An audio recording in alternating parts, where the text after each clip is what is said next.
KTV'den günün özetiyle karşınızdayız.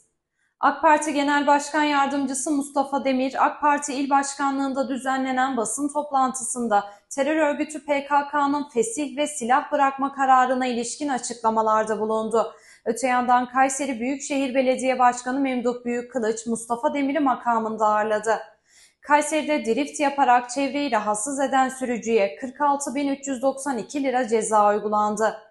Yaz aylarının gelmesiyle güneş gözlüğü kullanımı artarken uzmanlar sahte ve kalitesiz güneş gözlüklerine karşı uyarıyor. Vatandaşlara daha hızlı ve etkin hizmet sunabilmek adına dijital dönüşüm projelerine öncülük eden Melikgazi Belediyesi, 40 milyon doküman ve veri kaydına erişimi saniyeler içinde gerçekleştirmeyi başardı. Detaylar ve daha fazlası için saat 19'da ana haber bültenimizde görüşmek dileğiyle. Hoşça kalın.